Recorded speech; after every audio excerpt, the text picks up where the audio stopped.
Dieu te délivrera par son alliance et par ton espérance. De quelle alliance s'agit-il? Il y a 3 alliances. Il y a une première alliance que l'Éternel a faite avec son peuple quand ils sont sortis de l'Égypte. Exode 24, versets 4 à 8. Il est écrit ceci.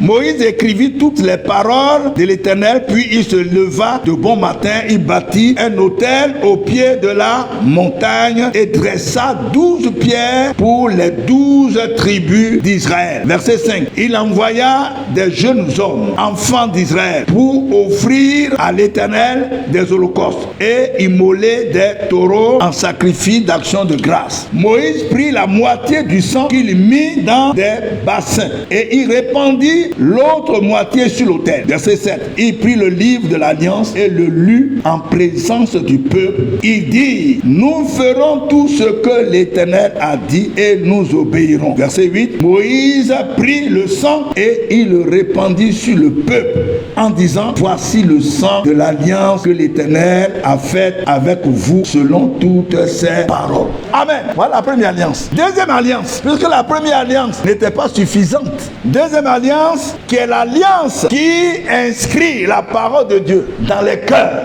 et qui pousse le peuple de Dieu à obéir et à pratiquer la parole. Vous pouvez le lire dans Jérémie 31, versets 31 à 34. On ne va pas le lire, mais cette alliance s'appelle l'alliance nouvelle. L'alliance nouvelle qui inscrit la parole de Dieu dans les cœurs, qui envoie la crainte de Dieu, qui pousse le peuple à pratiquer la parole. Amen.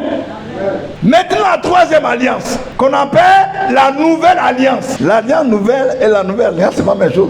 Deuxième alliance, c'est l'alliance nouvelle. Et la troisième alliance, c'est la nouvelle alliance par le sang de Jésus-Christ. C'est ce qui nous intéresse. La nouvelle alliance par le sang de Jésus-Christ qui nous donne le salut et qui nous purifie de tout péché, de toute iniquité. Quand vous lisez dans Luc 22, verset 20, il dit, cette coupe est la coupe de la nouvelle alliance par mon sang pour vous. Il n'était pas encore mort, mais il représentait, il parlait déjà de sa mort prochaine par la Sainte Seine. Quand vous lisez aussi dans 1 Jean 1, verset 7 et le verset 9, si nous confessons nos péchés, il est juste pour nous pardonner de toutes nos iniquités, de tous nos péchés par son sang. Cette alliance qu'on appelle la nouvelle alliance, non seulement nous apporte le salut, le pardon de nos péchés, mais la délivrance. Mieux encore, cette nouvelle alliance nous permet de comprendre l'esprit de la parole de Dieu. Il nous a aussi rendu capables d'être ministres d'une nouvelle alliance, non de la lettre, mais de l'esprit. Car la lettre tue, mais l'esprit vivifie. Cette nouvelle alliance te permet de comprendre ce qui est caché derrière le logos, c'est-à-dire ce qui est caché derrière la lettre, ce qui est caché derrière la parole de Dieu qu'on appelle la révélation, le réma. C'est le sang de cette nouvelle alliance qui te permet de comprendre la parole de Dieu. L'alliance par le sang de Christ qui nous ouvre l'esprit, qui nous ouvre les yeux, qui nous permet de comprendre ce qui est caché dans ce qui est écrit. Amen. C'est ce que nous sommes en train de décortiquer. C'est l'esprit de cette alliance qui nous permet de comprendre la parole de Dieu. Sinon, quelqu'un qui n'est pas régénéré, il lit la Bible, il ne comprend rien. Il ne voit que ce qui est écrit là. Il dit, mais qu'est-ce que les gens ont écrit là même? Ils disent quoi? À cause de l'alliance que tu as faite avec Dieu par le sang de Jésus-Christ, pas par le sang des animaux, ça c'est passé, par le sang de Jésus-Christ, le Seigneur veut te délivrer de tes oppresseurs. Il veut te délivrer de toute malédiction de famille, de toutes les œuvres de sorcellerie de ta famille. Tu as mené dans ta vie toutes sortes de souffrances, la servitude, l'échec, la pauvreté, la misère, même le célibat, la stérilité, le chômage, des prisons spirituelles, les blocages de toutes sortes. Le Seigneur dit, à cause de cette alliance par le sang de Christ, il veut te délivrer. Mais quand le Seigneur parle comme ça, il y a toujours... C'est ce qui a trompé tout le monde. C'est vrai que la parole est écrite. Colossiens 2, verset 14 dit quoi? Il a effacé l'acte dont les ordonnances nous condamnaient et qui subsistait contre nous. Il a détruit en le clouant à la croix. Galates 3, verset 13 à 14. Christ nous a rachetés de la malédiction de la loi, s'étant fait lui-même malédiction pour nous. Car il est écrit, maudit est quiconque est pendu au bois, afin que la bénédiction d'Abraham soit notre partage, afin que nous soyons des héritiers d'Abraham.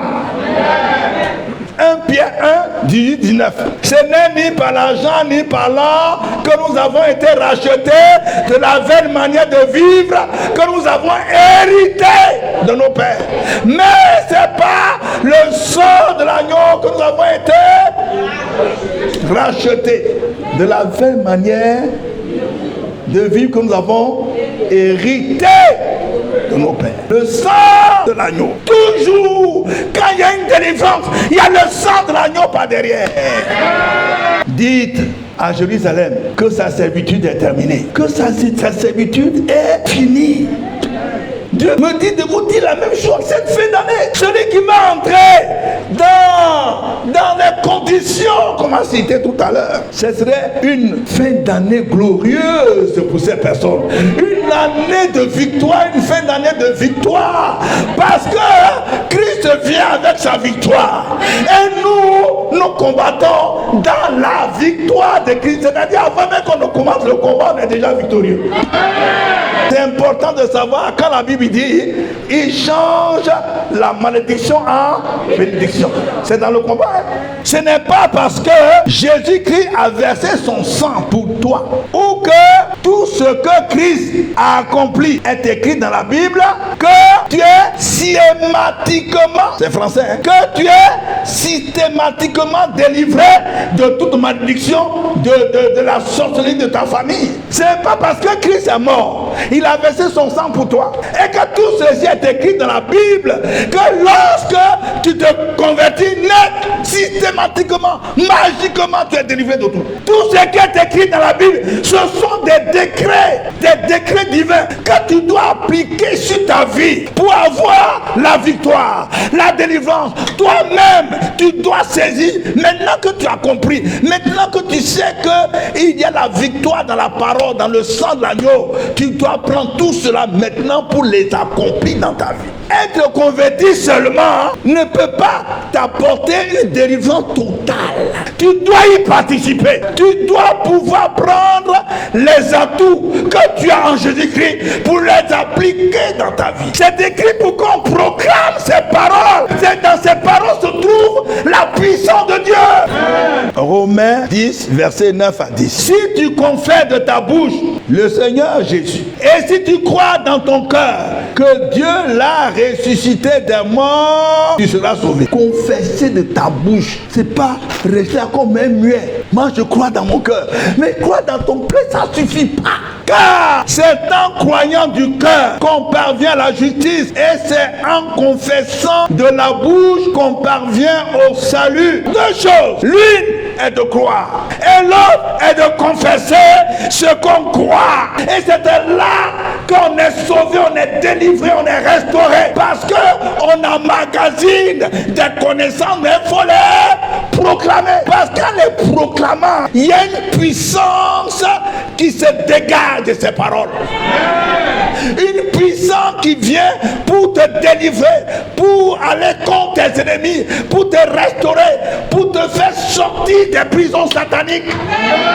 Tous les obstacles qui sont devant toi, la parole de Dieu que tu proclames détruit, brise, déplace les montagnes, aplanit les montagnes ou les eaux. Moïse n'est pas resté au bord de la mer pour se plaindre comme les autres. Dieu dit, tant, fais quelque chose, fais une action. Tends ton bâton et fais l'eau. C'est vrai qu'il y a des moments où on peut rester quand il y a beaucoup de gens. Vous n'êtes pas seul. Dans ce lieu, vous pouvez prier doucement. On peut prier même dans le cœur, comme on le dit. Mais c'est difficile pour moi de faire ça, hein, parce que je suis né dans le combat spirituel. Mais pour faire ça là, c'est difficile pour moi. Depuis chrétien, premier jour de chrétien, on m'a déjà appris le combat spirituel, je suis en train déjà de commencer à prier. Sauve-moi, sauve-moi. Parce que je me suis vu comme quelqu'un qui était en retard, un jeune homme qui était en retard, et qui était en train de détruire sa vie. Et puis Jésus m'a saisi. Je voyais que j'étais en retard par rapport aux autres. On avait des amis qui s'étaient convertis au collège, d'autres même tout petits. Moi, c'est quand je suis devenu fonctionnaire, après avoir vautré dans le péché, jusqu'à 29 ans, c'est là que Dieu m'a saisi. Quelqu'un me dira encore, moi, toi encore 29 ans. Il y en a d'autres qui ont dépassé cet âge. Mais pour moi, j'étais en retard. Il faut proclamer la parole. Je reviens là-dessus. Parce que plusieurs de vos prédicateurs disent que quand vous êtes en crise, c'est fini. On ne parle plus de délivrance. On ne parle plus de malédiction.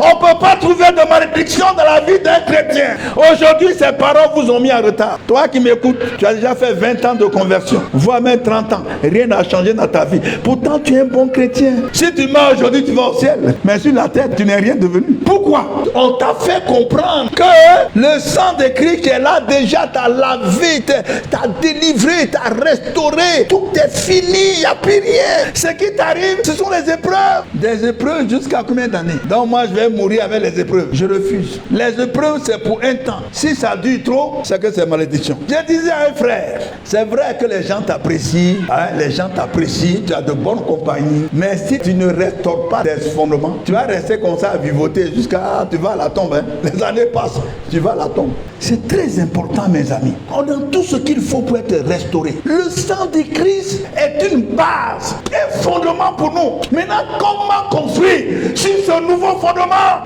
On en parlait du sang. Maintenant, on va parler de l'espérance. Pourquoi, malgré l'alliance par le sang de Jésus, ce texte nous parle encore d'espérance pour une délivrance totale? Est-ce que l'alliance de sang ne suffit pas? Dieu nous dit que ça ne suffit pas. L'alliance de sang ne suffit pas. Il faut avoir l'espérance. Oh, espérance vient du verbe espérer. Oh, espérer, ça veut dire qu'on y croit. Si j'espère à quelque chose, c'est que j'y crois. Et croire pousse à persévérer. Si tu crois là, tu es obligé de poursuivre la chose, n'est-ce pas? Si tu espères, c'est que tu y crois. Si tu y crois, donc tu vas poursuivre. Et si tu persévères que ça ne vient pas, qu'est-ce que tu fais? Tu continues? Mais comment? Ouais, en espérant, dans la prière. Mais si une autre attitude, il y a 15 jours, je vous ai parlé de ça, des attitudes. Si le Seigneur revient, ça veut dire que c'est important pour cette fin d'année. Regardez, quand Dieu a parlé d'espérance, mais on ne vous a pas dit tout ça. Dans l'espérance, surtout la foi. Celui qui espère à la foi, celui qui a la foi, il persévère. Et celui qui persévère est patient pour attendre le temps de Dieu. Je disais à un frère, c'est vrai que les gens t'apprécient, hein, les gens t'apprécient, tu as de bonnes compagnies, mais si tu ne restaures pas tes fondements, tu vas rester comme ça à vivoter jusqu'à tu vas à la tombe. Hein. Les années passent, tu vas à la tombe. C'est très important, mes amis. On a tout ce qu'il faut pour être restauré. Le sang de Christ est une base, un fondement pour nous. Maintenant, comment construire sur ce nouveau fondement? On en parlait du sang. Maintenant, on va parler de l'espérance. Pourquoi, malgré l'alliance par le sang de Jésus, ce texte nous parle encore d'espérance pour une délivrance totale? Est-ce que l'alliance de sang ne suffit pas? Dieu nous dit que ça ne suffit pas. L'alliance de sang ne suffit pas. Il faut avoir l'espérance. Oh, espérance vient du verbe espérer. Oh, espérer, ça veut dire qu'on y croit. Si j'espère à quelque chose, c'est que j'y crois. Et croire pousse à persévérer. Si tu crois là, tu es obligé de poursuivre la chose, n'est-ce pas? Si tu espères, c'est que tu y crois. Si tu y crois, donc tu vas poursuivre. Et si tu persévères que ça ne vient pas, qu'est-ce que tu fais? Tu continues? Mais comment? Ouais, en espérant, dans la prière. Mais si une autre attitude, il y a 15 jours, je vous ai parlé de ça, des attitudes. Si le Seigneur revient, ça veut dire que c'est important pour cette fin d'année. Regardez, quand Dieu a parlé d'espérance, mais on ne vous a pas dit tout ça. Dans l'espérance, surtout la foi. Celui qui espère à la foi, celui qui a la foi, il persévère. Et celui qui persévère est patient pour attendre le temps de Dieu. La Bible vous a parlé seulement d'espérance, mais vous n'a pas parlé de tout ça. Non, l'espérance dégage tout ça. Ce sont les corollaires de l'espérance que je viens de vous citer. Les corollaires, c'est gros français. Ça veut dire ce qui accompagne. Quand on parle d'espérance, on va parler de foi. Ça veut dire celui qui espère, il a la foi. Et il croit. Celui qui croit poursuit, il persévère. Et celui qui persévère, il doit être patient pour attendre ce qu'il poursuit là. Pour que ça soit une réalité, il est patient. Il poursuit, mais il est patient en même temps. Ça veut dire que même si le sang de Jésus qui est là pour toi. Si tu n'espères pas à une délivrance, ça ne va pas arriver. Pour toi, le sang va couler sur toi comme de l'eau. Comme quelqu'un qui se lave, quand tous les matins te lave, puis ta peau ne change pas. Depuis que tu es né, que tu te laves, tu es devenu blanc. Il faut espérer, malgré le sang de l'agneau. Espère à ta délivrance. Crois, persévère, sois patient, aie confiance en Dieu. Cette fin d'année, c'est tous ceux qui vont adopter ces différentes attitudes qui vont recevoir une délivrance totale. Une année spéciale, on doit la terminer d'une manière spéciale. Dis à ton voisin, ça dépend de toi. Ta délivrance dépend de toi. Il faut lui dire, on t'a tout dit. On t'a tout dit. Ta délivrance dépend de toi. Revenons sur Zacharie. Cette fois-ci, verset 12. Zacharie, celui dont Dieu se souvient, ou bien on l'appelle aussi le prophète de l'espérance. Quand on lisait tout son texte là, lui il dit espérer seulement. Quelqu'un qui n'espère pas, il est mort. Il est mort. Tant que tu vis, il faut espérer. Que disent les païens? L'espoir fait vivre. Tant qu'il y a la vie, il y a l'espoir. Païens ne connaissent pas Dieu. Mais les chrétiens qui connaissent Dieu, toujours sont en train de pleurer. Toujours. Quelqu'un qui pleure, il n'espère plus. Retournez à la forteresse, captif, plein d'espérance. Aujourd'hui encore, je le déclare. Je te rendrai le double. Retournez à la forteresse. Ici, la forteresse, c'est Jérusalem, muraille rebâtie. Ça veut dire aussi retourner dans votre héritage. Dieu est en train de parler à quelqu'un, non? Les gens t'ont arraché ton héritage. Dieu dit, cette fin d'année-là, il faut retourner dans ton héritage. Pourquoi? Parce que tu espères à une vie meilleure. À cause de ton espérance, je retourne à la forteresse. Retourne dans ton héritage. Retourne dans tout ce que les gens t'ont volé. Tu vas retrouver cela en cette fin d'année. Est-ce qu'il y a quelqu'un à qui je parle? Dieu parle. C'est une fin d'année heureuse pour toi. Dieu est en train de te parler. Il faut retourner dans ton héritage. Il faut retrouver tout ce que les gens t'ont volé. Et il dit, j'aime bien ce mot-là aujourd'hui. Ce livre a été écrit depuis quelle année? Des milliers d'années. Mais la Bible dit aujourd'hui. De quel aujourd'hui il s'agit pour toi? Écris ça quelque part. Une prophétie a besoin d'être vérifiée. Si tu te l'appropries, il dit aujourd'hui encore. Aujourd'hui encore, ça dit, il t'en a déjà parlé. Tu n'as pas pris conscience de cela. Et tu n'as pas saisi la parole. Il dit, aujourd'hui encore, je te le déclare. Je te rendrai le double. Tout ce que les gens t'ont volé, je vais te rendre le double. Ce que tu as perdu, je vais te rendre le double. Tout ce que les gens ont mangé, je vais te rendre le double. Les années qu'ils ont dévorées, je vais te rendre le double. Ça c'est bonne nouvelle. Ça c'est l'évangile que je veux entendre. Un évangile de délivrance, de restauration, de restitution. Un évangile qui fait des chrétiens des gens complètement défaits. Non, l'évangile de victoire. L'évangile qui restaure, qui délivre, qui rachète, qui restitue. Ce que tu as perdu, ce que tes ennemis ont volé. C'est ça l'évangile, le plein évangile, le full gospel. C'est pas seulement l'évangile pour aller au ciel. En tout cas, comporte-toi bien, tu vas aller au ciel. Et puis on ne te parle pas de la terre. Oh, tu vis sur la terre. Est-ce que ça c'est un évangile plein? Non, c'est moitié, c'est tronqué. Un évangile tronqué, on ne veut pas de ça dans cette assemblée. On veut un évangile complet. Un évangile où on parle de souffrance, on parle d'épreuve, on parle de crainte de Dieu, on parle aussi de délivrance, on parle de restauration, on parle de bénédiction, on parle de prospérité, on parle d'élévation. Voilà le plein évangile. Dans les moments difficiles, Dieu dit, ça va passer. Les moments difficiles vont passer et tu verras la gloire de Dieu se manifester dans ta vie. Ne t'ai pas dit que si tu crois, tu verras la gloire de Dieu. Ne t'ai pas dit que tu crois, tu verras la gloire de Dieu. Espère. Le sang de Christ est là. Mais il faut espérer, il faut croire, il faut être patient, il faut persévérer. Le sang de Christ est là. Mais voici ce que toi tu dois faire.